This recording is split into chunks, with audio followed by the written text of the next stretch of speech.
ஒன்றிய பாஜக அரசு மும்மொழி கொள்கை மூலம் தமிழர்களை வீழ்த்த முயன்றுகின்றது.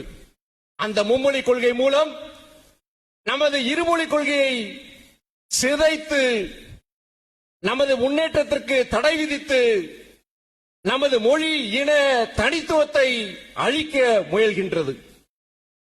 இதை உணர்ந்துதான் அன்று பேரறிஞர் அண்ணா அவர்கள் 1967 ஆட்சிக்கு வந்தவுடன் இருமொழி கொள்கையை சட்டமாக்கினார். இந்த மும்மொழி கொள்கையின் செயல் வடிவம்தான் தேசிய கல்விக் கொள்கை, நேஷனல் எஜுகேஷன் பாலிசி.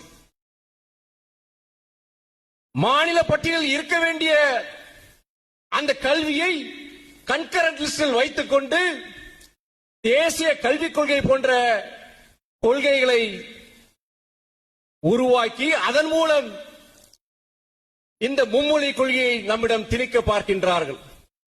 அந்த இருமொழி கொள்கையால் தமிழகம் தமிழர்கள் அடைந்த வளர்ச்சியை பெருமையை நாம் அனைவரும் நன்கு அறிவோம்.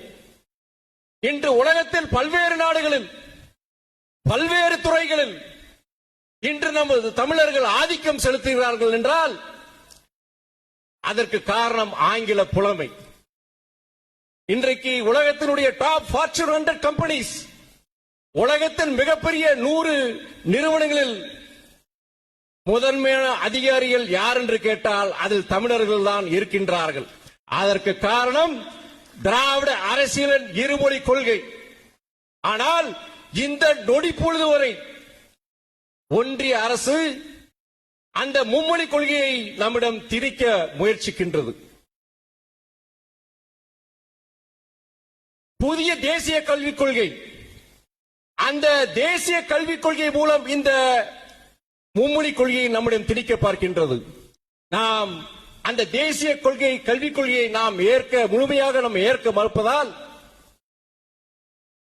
சமக்ர சிக்ஷா அபியான் என்ற ஒன்றிய அரசின் திட்டம், அந்த திட்டத்தின்படி வழங்கப்பட வேண்டிய நிதி நமக்கு மறுக்கப்படுகின்றது.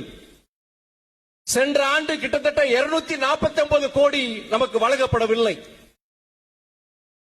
இந்த ஆண்டு இந்த ஜூன் மாதம் வரை நமக்கு வழங்கப்பட வேண்டிய 500க்கும் மேற்பட்ட கோடி ரூபாய் நமக்கு வழங்கப்படவில்லை.